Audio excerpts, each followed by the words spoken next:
Pernah ngalamin nggak lihat saham yang anjlok dalam banget? Tiba-tiba mantul, terus rasanya gatel pengen masuk. Hati-hati. Nah, itu bisa jadi jebakan loh. Oke? Hari ini kita bakal bedah tuntas salah satu perangkap paling klasik di pasar saham, yang namanya perangkap pemulihan dini. Coba bayangin skenario ini ya. Ada satu saham udah berhari-hari merah terus, bikin semua orang panik. Tiba-tiba muncul candle hijau. Ada tanda-tanda kehidupan.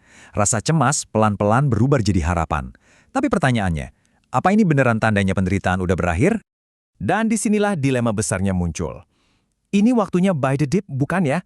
Atau ini cuma napas sesaat sebelum harganya anjlok lagi lebih dalam?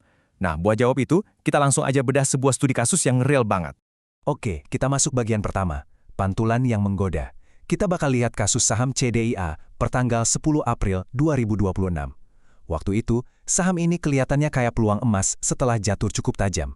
Kalau dilihat sekilas, wah, sinyal-sinyal teknikalnya ini kelihatan menjanjikan banget. Saking meyakinkannya, rasa takut ketinggalan alias FOMO itu mulai merayap masuk. Rasanya kayak, wah, kereta profit mau berangkat nih, masa kita nonton doang? Nah, coba lihat deh. Sederet sinyal bullish-nya tuh kayak berbaris rapi. RSI-nya di 59, nunjukin momentum mulai oke. Indikator MACD-nya, wah bullish kuat. Volumenya juga ngedukung pas harga naik. Terus, harga udah mulai manjat lagi di atas rata-rata 50 hari. Dan bahkan mulai bikin higher low.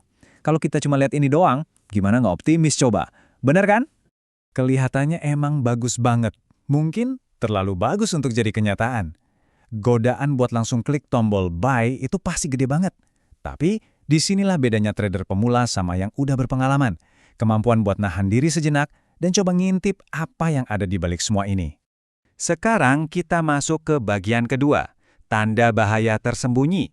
Yuk kita gali lebih dalam lagi dan cari tahu apa aja yang nggak kelihatan dari permukaan. Dan bener aja, ternyata ini tuh kayak fenomena gunung es.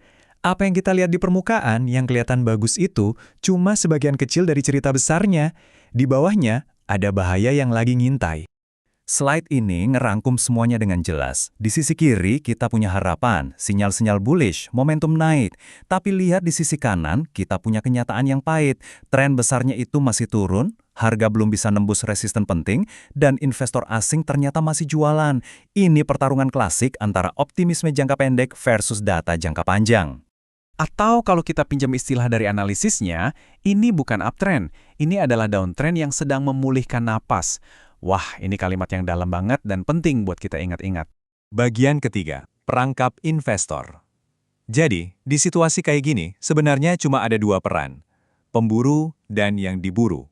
Pertanyaannya simpel, kamu yang mana? Oke, ini konsep yang krusial banget, namanya exit liquidity.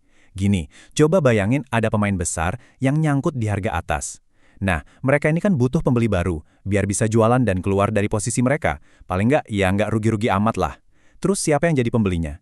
Ya, para pembeli yang lagi FOMO inilah, yang tanpa sadar jadi pintu keluar darurat buat mereka. Kamu bisa jadi cuma nyediain likuiditas buat para penjual yang lebih pintar. Jadi, di momen yang sama persis, ada dua permainan yang totally beda sedang berlangsung. Trader pengalaman ngelihat pantulan ini sebagai kesempatan emas buat keluar dari posisi mereka.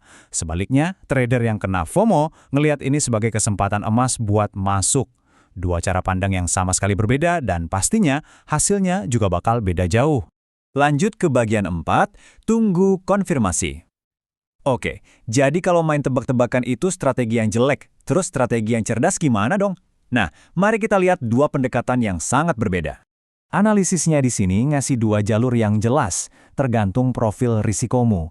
Buat trader agresif, bisa coba spekulasi masuk di area support, tapi dengan titik cut loss yang super ketat. Sementara itu, trader konservatif milih buat sabar. Mereka baru akan masuk setelah harganya benar-benar terbukti kuat nembus resisten di 1100. Poinnya, keduanya punya rencana, bukan cuma modal harapan. Intinya tuh di sini. Daripada jadi peramal yang sibuk menebak di mana dasarnya, mending jadi detektif yang sabar menunggu konfirmasi. Konfirmasi itu apa? Biasanya ya itu tadi. Saat harga berhasil nembus level resistance kunci dan didukung sama volume yang meyakinkan. Jadi jangan nebak-nebak, tunggu aja buktinya. Dan kutipan ini benar-benar merangkum semuanya dengan sempurna. Pasar saham itu bukan ajang tebak-tebakan.